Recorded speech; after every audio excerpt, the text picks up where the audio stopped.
Hi, this is Don, the old school fish guy, and this is going to be part 2 about algae. Now, as I said in the first part, there's a lot of info about algae. We could probably do 100 hours on algae and never cover it all. But I ain't that smart, so here we're going to do it in the second part. Total is about 45 minutes between the two videos. And in the first week, I reminded you that not all algae is bad. I reminded you that if you want to prevent algae, cycle your tanks good, isolate your plants before you add them, and do water changes. There's some other stuff too. Those are the biggies. This week I'm going to give you a couple of ideas on how to eliminate algae once it comes in, besides buying Siamese algae eaters. And I'm going to give you the extreme way of dealing with algae on your plants. I'm going to give you a couple of those. And you're going to find out why I don't like chemicals, because a couple of those are not nice. So here we go. This is part 2. And then there's one last thing algae I want to talk about, if you will, before I go into how to get rid of algae. Blue-green algae. This is not actually an algae. It's called that. Everyone calls it that. Well, almost everyone. Blue-green algae usually grows underneath your substrate and gradually takes over before you realize it. So watch for it along the glass, below the substrate, top of the substrate, along the front glass, or side glass, where it's getting light. And you see that blue-green growing underneath the top of the substrate. Be warned, because it's about to come through the substrate and take over everything. It's actually a bacteria, cyanobacteria, and it does have algae with it. They grow together, and this stuff often has a rotten smell, like a swamp or something. Very musky smell. It usually indicates low nitrate levels with low oxygen levels. That's poor circulation. Add some fertilizer. Get some air stones in your tank. You got problems. You got too many fish and not enough circulation, and your plants aren't doing well. This stuff will take over. The best way to get rid of this, I have not had this problem ever in my life, so I'm not talking from experience. I have known people that have had to do this, but what this one guy did was he did a full tank blackout for 5 days. Now, what does that mean?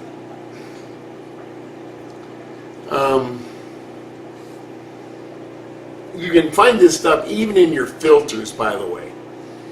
So what this guy did was he actually took a heavy, dark plastic and taped it so that there was not a single crack going through it to his tank. And he put a heavy blanket over the top. Now he left air pumps running. He actually left his filter running. And your fish and plants can survive 5 days with no light, with no food. Don't worry about it. Don't even open it to give them food. 5 days, no food, no light. You don't have to leave the filter running, but if you got blue-green algae in it already, might as well. Either that or take it out, clean it really good. I mean, hot water, kill everything. Usually we say don't destroy your beneficial bacteria. This time you want to do that. But leave your air stones running 5 days, and when you're done, you uncover it. The first thing you do is a 50% water change.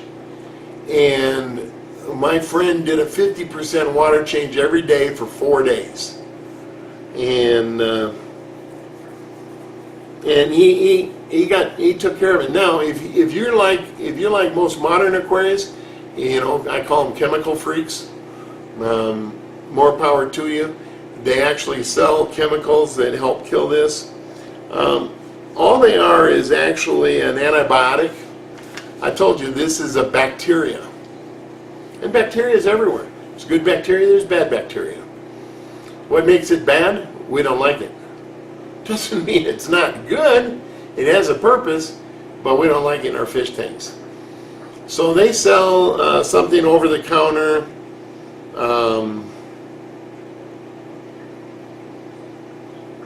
What's the name? Oh, here, I got it written down. Erythromycin phosphate. I don't know. Do your research. Okay, so besides buying Siamese algae eaters and a monoshrimp to throw in every tank you got, how do you get rid of algae?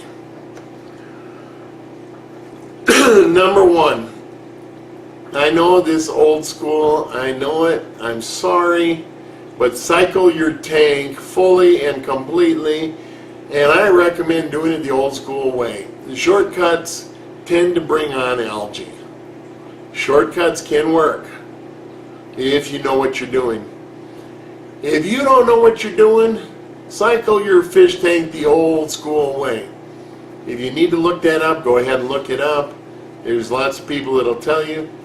But if they recommend anything less than 4 weeks, they're full of hogwash.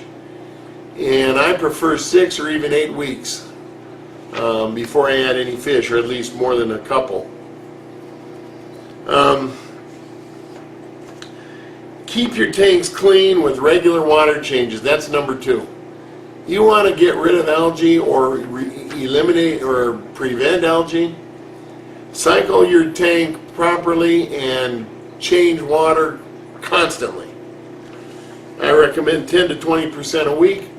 If your well water, like my well water, if I had African Rift Lake cichlids here, I would be doing a 50% water change every week. I can take my well water and throw it straight into a tank, and those cichlids are going to love it, because my well water tends to be 8.6 would be a good average pH level.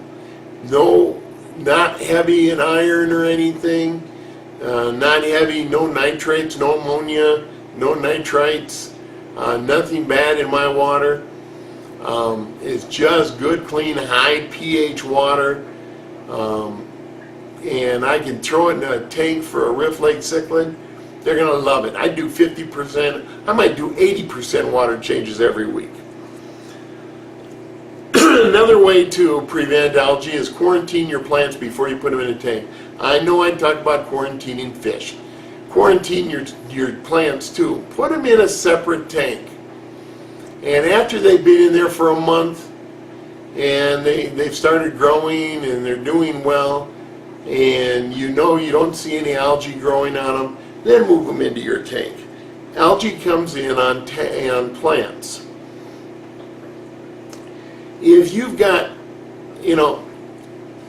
I'm a fan of overfiltration, and I say that with a smirk on my face, because there's no such thing as overfiltration.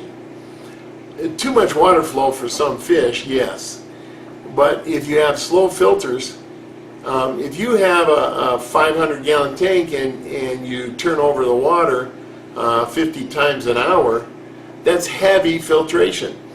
But the more beneficial bacteria you have in your filters, the less likely you are to have algae, and that's only sort of somewhat true. You got a lot of other issues. You don't want algae. Make sure you have no direct sunlight on your fish tanks. All of my fish tanks are in a room that has a north-facing wall. I have a very small window at the top of my west-facing door, which is on the north side of the house, the north end of the west side. I even have that window covered. I have zero sunlight except for, reflective sunlight coming in north windows. No direct sunlight. No way, no how. No, no, no. None. You got direct sunlight, you're going to fight algae. If you've got planted tanks, limit your lighting. I've talked about that before. Some say this much, some say that much. If you're going to do planted tanks, you better study and know. That's what I got to say about that. If you don't have a planted tank, limit your lighting to short periods where you actually want to look at the fish. I'm not saying keep them in darkness. Leave a lamp on somewhere in the room so you can see the fish, but when you want to look at them, turn on the light. If you're not home to look at them, shut off the light on the aquarium and just leave it on a room light or something. Unless your room's got plenty of sunlight, and at night I have a light that stays on in a corner that points towards the ceiling, and that's my night light for all my fish. No big deal. You don't want algae, don't overstock your tank. The more fish you got, the more waste you got, the more waste you got, the more nutrients for the algae. Don't overstock your tank. The more you overstock the tank, the more filters you better have, or you're fighting algae. It's all related, people. Don't overfeed your tank. You overfeed your tank, you got more waste, and it provides more nutrients for the algae.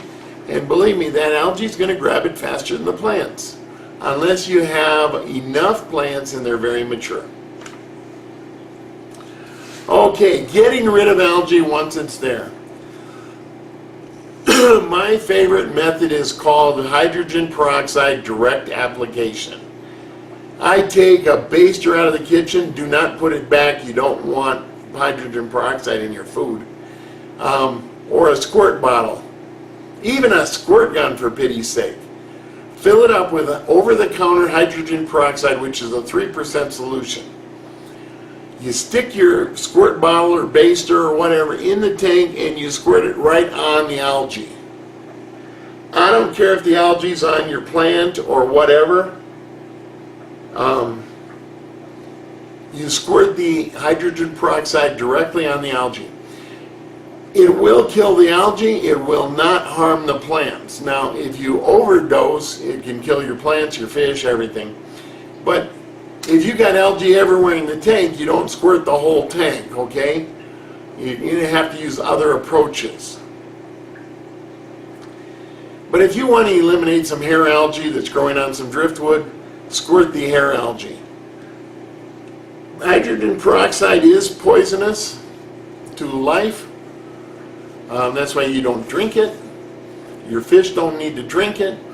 But if you just put some in your fish tank, and I'm talking, 5 or 6 spots with 2 squirts each, even in a 10-gallon tank, if you got any kind of filtration on it, it'll take care of it. Even if you don't have filtration, just air stones, 24 hours, this stuff's totally inert. And if you don't overload it, it's not going to hurt your fish or your plants. It will kill the algae, though.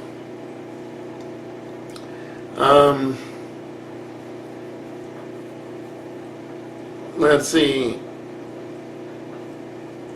Yeah, I got some notes here. What I said in another video is spray 6 to 12 inches, maybe 3 or 4 inches wide. And spray it and wait 24 hours. If it's not dead, come back and spray it again. Like I say, this stuff's inert in 24 hours.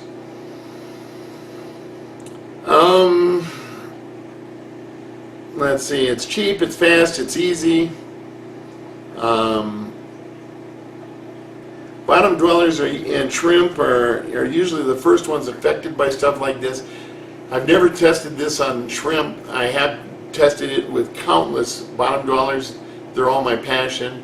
Whether we're talking coolie loaches or cory cats or plecostomus or whatever. And I've never seen any ill effects from it.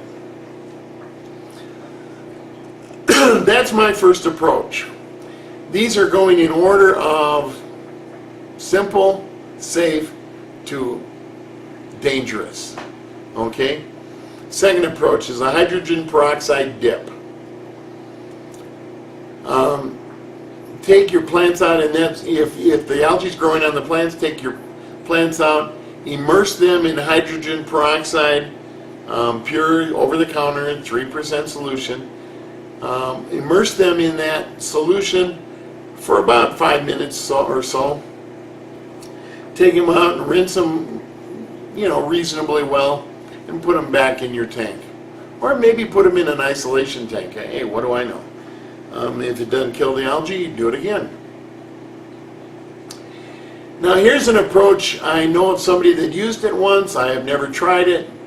Hydrogen peroxide in the tank.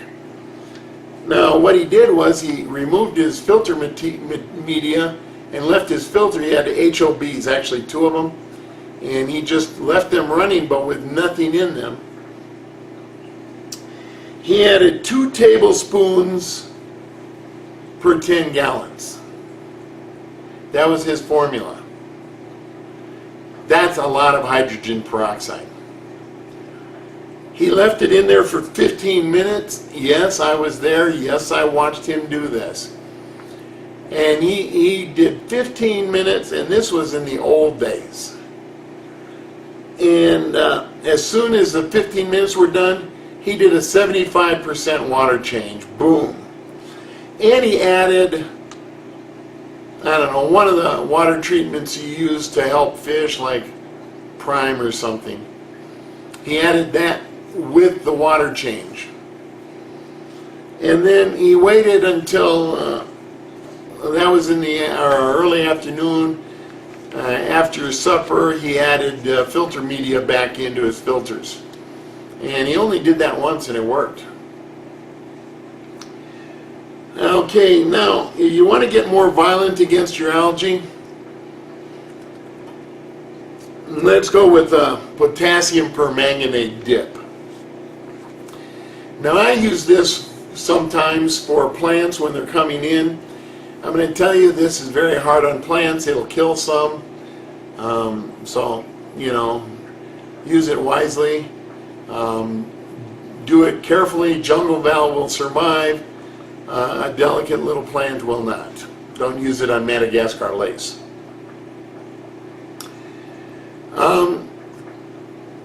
I took a 5-gallon bucket and I filled it about half full of water. I poured in potassium permanganate until it was a dark pink, bordering on purple. And by the way, I've still got my 5-gallon bucket in my storage room. You put a lid on, make sure it's sealed tight, you can store this stuff. Then you have a second bucket that's 3/4 full of water.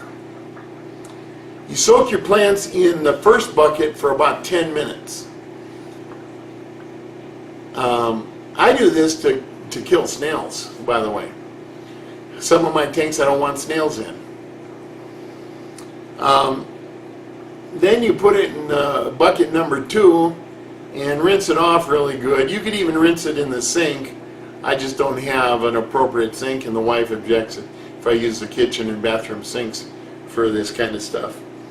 So I put it in bucket number 2, and I let it sit there for half an hour, rinse it off, shake it off real good, and then put it back in the tank. Again, you could put it in a separate isolation tank and see if you've killed all the algae. And these are just, any dip is just going after what's on the plants. You got to treat the whole tank. You got to use one of the other approaches. When you add these plants back in after treating with potassium permanganate, add a dechlorination agent. Even if you're on well water and you don't have chlorine, you should add some dechlorination agent, the appropriate amount for that water, or maybe half, depending on how many plants you're treating. And using potassium permanganate, I have a caution for you. This will stain your clothing. It will stain your carpet. It will stain your skin. Get some gloves. Some nice thick doctor's gloves. Make sure they don't rip. Because you put them on and they have a little tiny split, you're going to have a stained hand. It will stain anything and everything it touches, and it'll stain it purple. Last resort, you got algae and nothing else has worked, and this is algae on plants. You can't do it with the whole tank, won't work. You pull out your plants. This one I call the Bleach Dip. It'll kill your plants very quickly. It'll kill algae quicker, but you got to be careful. I use 3-bucket approach. Again, you could use a sink for part of this, but 3-bucket approach. Use your regular household bleach in the first bucket. 19 parts water to 1 part bleach. Okay, 1 cup of bleach, 19 cups of water. Do the math. Add it up until you're in a 5-gallon bucket. I recommend at least half full. Bucket number 2, I use clean dechlorinated water. And bucket number 3, I use an even larger bucket of clean dechlorinated water. First bucket half full, second bucket half full, third bucket 3/4 full. And I'll show you why. A large leafy plant you leave in this first bucket for about 3 minutes. I wouldn't go any longer than that. Then you put it in the second bucket, push it up and down a little bit, and then put it right into the third bucket and leave it sit there.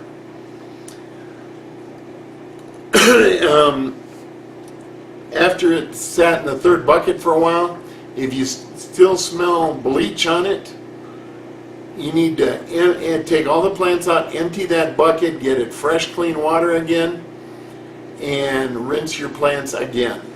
Don't put them back in the first bucket.